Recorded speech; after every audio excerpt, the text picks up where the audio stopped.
Hello hi friends, நான் தான் உங்க ஜெயராம் கிருஷ்ணன் பேசுறேன். இப்போ வர பிப்ரவரி மாசம் வந்து கேப்டன் அமெரிக்கா த பிரேவ் நியூ வேர்ல்ட் அப்படிங்கிற மார்வல் படம் வரப்போகுது. இந்த படத்தோட டாக்ஸ் பாத்தீங்கன்னா போட்ட காசே எடுக்கிறது ரொம்ப கஷ்டம் அப்படின்னு வந்து பேசிட்டு இருக்காங்க. தமிழ்ல மார்வல் டிசி காமிக்ஸ்னாலே ஹாலிவுட்டை பத்தி பேசுறதுக்கு ஒரு சில யூடியூப் சேனல் தான் வந்து இருக்கு. அதுல முக்கியமான ஒரு சேனல் முக கமெண்ட்ரி, அவரே இதை பத்தி வந்து பேசியிருக்காரு. எனக்கு இந்த நியூஸ் கேட்டதுக்கு அப்புறம் மார்வல் எதுல பெஸ்ட் அப்படின்னு தோணுச்சு. Connecting the lines in simpler டேர்ம்ல சொல்லணும்னா கேமியோ அப்பியரன்சஸ்ல மார்வல் அடிச்சுக்க எந்த ஒரு ஸ்டுடியோஸும்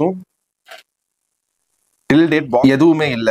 சோ என்னோட தாட் என்னன்னா, இந்த கேப்டன் அமெரிக்கா பிரேவ் நியூ வேர்ல்டுல இப்படி இருக்குமான்னு தெரியல. பட் இது இருந்தா இன்னுமே ஃபேன்ஸ் எக்ஸைட்டடா இருப்பாங்க. என்னன்னா, ஆஸ் யூசுவல் மார்வல் படங்களுக்குனே உரித்தான கேமியோ அப்பியரன்ஸ் தான் இந்த படத்துலயும் இருந்தா நல்லா இருக்கும்னு எனக்கு தோணுது. அதுல 2 பேர்த்தோட கேமியோ இருந்தா கண்டிப்பா இந்த படம் வேர்ட் ஆஃப் மவுத்ல ஜெனரல் ஆடியன்ஸ் கிட்டையும் மார்வல் காமிக் மூவி லவர்ஸ்க்கும் எக்ஸைட்டடா இருக்கும். அந்த 2 கேமியோ அப்பியரன்ஸ் யார் யாருன்னு கேட்டீங்கன்னா, ஒன்னு இப்போ மார்வல் சினிமாட்டிக் யூனிவர்ஸை சாஃப்ட் ரீபூட் பண்ண போற டாக்டர் டூம், அதாவது அயன்மேனா நடிச்ச ராபர்ட் டவுனி ஜூனியர் நடிக்க போற டாக்டர் டூமோட ரோல் இல்ல அதை பத்தின சில இன்சைட் ஈஸ்டர் எக்ஸ் இந்த கேப்டன் அமெரிக்கா பிரேவ் நியூ வேர்ல்ட்ல இருந்தா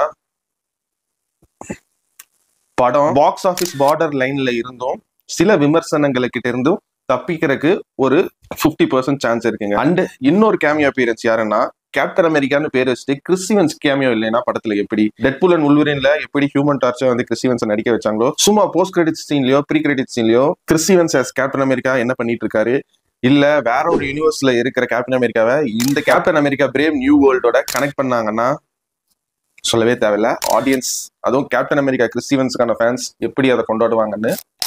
சோ இந்த ராபர்ட் டவுனி ஜூனியரோட டாக்டர் டூமோட கேரக்டரும் கிறிஸ் ஈவன்ஸ் பிளே பண்ண கேப்டன் அமெரிக்கா கேரக்டரோட கேமியோ அப்பியரன்ஸ் இந்த படத்துல இருந்துச்சுன்னா இந்த படம் பாக்ஸ் ஆபீஸ்ல இருந்தும் ஆடியன்ஸ் கிட்ட இருந்தும் தப்பிக்கிறதுக்கு நிறையவே வாய்ப்புகள் இருக்கு. அதே சமயம் இந்த 2 விஷயத்தை தவிர இந்த படத்துல எதுவுமே இல்லை அப்படிங்கிற பேரும் அங்க இருக்கு. சோ இது ரெண்டையுமே சாட்டிஸ்ஃபை பண்ணணும்னா படம் ஏகப்பட்ட ரீஷூட் போயிருக்கு. Captain America Brave New World அத்தனை ரீஷூட்டுக்கும் இந்த படத்தோட கதை, ஸ்கிரீன் பிளே, விஷுவல்ஸ், விஎஃப்எக்ஸ், டெக்னீஷியன்ஸோட ஒர்க், ஆக்டர்ஸோட பெர்ஃபார்மன்ஸ் இது எல்லாமே ஒத்துழைச்சு ஆடியன்ஸ், அதுவும் குறிப்பா ஜெனரல் ஆடியன்ஸோட கனெக்ட் ஆனா மட்டும்தான் இந்த படம் எல்லாத்துக்கிட்டே இருந்து தப்பிக்கும். சோ இது என்னோட தாட். இந்த 2 கேமியோ அப்பியரன்ஸ் இந்த படத்துல இருந்திருந்தா நான் ரொம்ப எக்ஸைட் ஆவேன். சும்மா இந்த Captain America Brave New world படத்தை பத்தின இந்த நியூஸ் ஆர்டிகல் வாசிக்கும் போது இந்த ஒரு தாட் வந்து எனக்கு வந்துச்சு.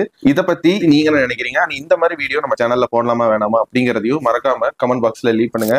ஸோ ஆஸ் ஐ ப்ராமிஸ்ட், முன்னாடி சொர்க்கவாசல் ரிவ்யூவும் வெனம் 3 படத்துக்கும் ஸ்பாய்லர் ஃப்ரீ ரிவ்யூவை நம்ம சேனல்ல போட்டுட்டேன். இதே மாதிரி ஆல்ரெடி எடுத்து வச்சிருக்க வாழை படத்துக்கும் சூர்யா சாட்டர்டே படத்துக்கும் ரிவ்யூ கண்டிப்பா வரும். ஸோ எல்லா வீடியோக்கும் மாதிரி இனி வரப்போற வீடியோஸுக்கும் எனக்கு உங்க சப்போர்ட் தேவை. அண்ட் நான் உங்களை இதே மாதிரி இன்னொரு சூப்பரான வீடியோல சந்திக்கிற வரைக்கும் நீங்களும் நல்லா இருங்க, எல்லாரையும் நல்லா வச்சிருங்க. அவ்வளவுதாங்க விஷயம். நன்றி, வணக்கம், பாய் பாய். நான் வரேங்க.